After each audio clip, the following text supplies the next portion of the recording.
Kandungan gizi pada hewan kurban khususnya daging sapi dan kambing ya. Kalau di Indonesia kebanyakan orang berkurban sapi dan kambing.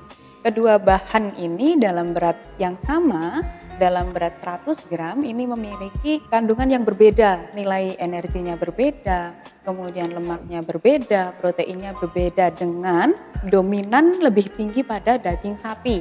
Jadi untuk daging sapi energinya sekitar 50 kalori lebih besar daripada daging kambing. Kemudian protein juga lebih besar sekitar 2 kalori, 2 gram. Kemudian untuk karbohidrat keduanya sama-sama tidak memiliki kandungan karbohidrat alias 0. Karena kedua bahan makanan ini sejatinya adalah sumber protein hewani. Gitu. Kalau untuk daging sapi ini sebenarnya dia memiliki zat gizi yang memang ditonjolkan dibandingkan dengan daging kambing, yaitu vitamin A. Jadi dalam 100 gram daging sapi ini memiliki kandungan vitamin A 30, kemudian untuk daging kambing ini memiliki kandungan vitamin A 0 atau tidak memiliki kandungan vitamin A. Untuk kadar airnya ini lebih besar pada daging kambing, oleh karena itu daging kambing akan lebih mudah mengalami kerusakan dibandingkan daging sapi. Apakah hewan kurban mengandung kolesterol yang tinggi? Untuk kandungan kolesterol pada hewan kurban, jadi kolesterol ini sebenarnya dalam tubuh kita pun sudah memproduksi kolesterol.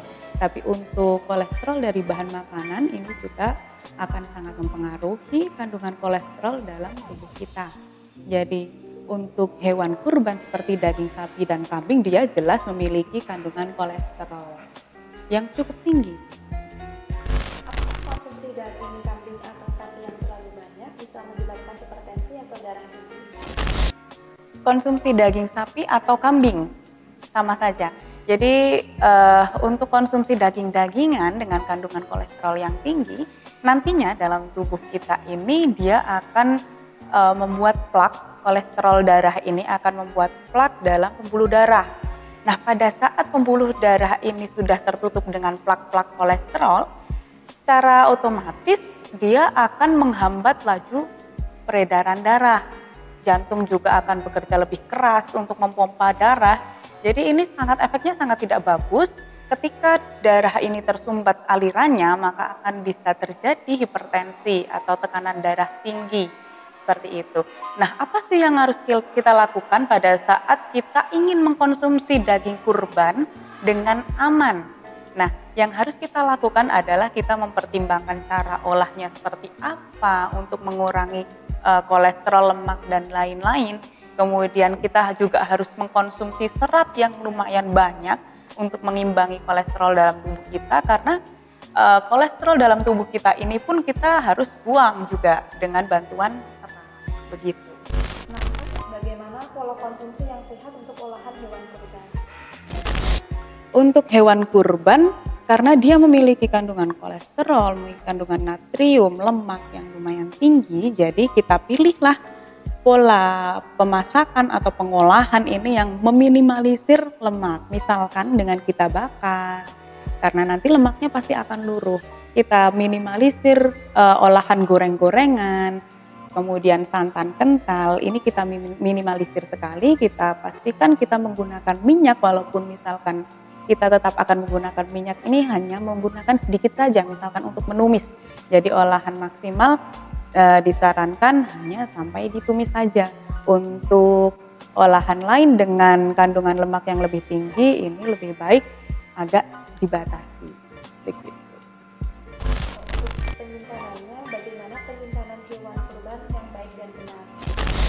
Penyimpanan hewan kurban ini lebih fokus ke penyimpanan daging dan unggas dan lain-lainnya, karena ini prinsipnya sama. Jadi penyimpanan bahan makanan untuk daging dan lain-lain ini harus disimpan dalam penyimpanan beku, atau dengan kata lain kita simpan dalam freezer. Jadi suhu ini juga sangat mempengaruhi, tapi jangan lupa bahwa sudah kita simpan di freezer tapi ternyata masih rusak juga. Nah, ini kita harus tahu apakah freezer yang kita pakai ini juga terkontrol suhunya. Jadi untuk penyimpanan daging beku dalam waktu misalkan akan kita pakai untuk 3 hari, ini cukup antara suhu 0 sampai min 5 derajat Celcius saja. Ini bisa kita pakai untuk 3 sampai 5 hari. Kemudian jika kurang dari atau sampai 1 minggu lah katakanlah, kita simpan di suhu min 5 sampai min 10 derajat Celcius. Kemudian untuk penyimpanan yang lebih lama lagi bisa kita pakai sampai 1 tahun misalkan, itu kita pakai suhu di bawah negatif 10 derajat Celcius. Dan tentunya penyimpanan ini kita juga harus melihat berat seberapa banyak yang kita simpan dalam satu kemasan. Artinya akan lebih baik kita menyimpan dalam kemasan yang paling kecil. Misalkan penyimpanan dalam 1 kali pemasakan, 100 gram, atau semacam itulah, seminimal mungkin yang biasa kita olah. Itu kemasan terkecil. Kemudian kita simpan dalam plastik, kita berikan label, misalkan tanggal penyimpanannya, kemudian mungkin juga sudah dipotong untuk olahan apa, ditulis, kemudian juga itu daging apa, itu pun harus ditulis. Jadi kita nanti dalam penggunaannya, kita akan menggunakan sistem FIFO atau first in first out. Jadi akan sangat mengurangi kerusakan bahan makanan. Pencairan daging yang dari freezer untuk kita olah, ada metodenya nggak ya? Pencairan daging atau pengeluaran daging dari freezer gitu. Ini biasa kita sebut dengan sistem thawing. Jadi sistem thawing ini kita tidak bisa serta-merta langsung mengeluarkan daging, langsung masak ke pengolahan, kita tidak bisa seperti itu karena akan merusak kualitas dagingnya dan zat gizinya tentu. Kemudian yang harus diperhatikan di sini, sistem thawing ini harus bertahap. Misalkan kita tadinya simpan di suhu di bawah 10 derajat. Kita ambil dulu, kita taruh di suhu chiller antara 4 sampai 10 derajat. Ini bisa kita simpan dalam semalaman, misalkan kita akan memasak untuk pagi hari. Bisa kita keluarkan malam hari, kita taruh di chiller dahulu, kemudian pagi baru kita olah. Jadi tidak langsung serta-merta langsung kita masak, seperti itu tidak. Atau bisa juga kita rendam bahan makanan ini masih dengan kemasannya, tidak masalah. Kita rendam dalam air suhu ruang. Jadi bukan dengan air panas, tapi dengan air suhu ruang atau dengan air mengalir. Itu lebih aman untuk bahan makanan.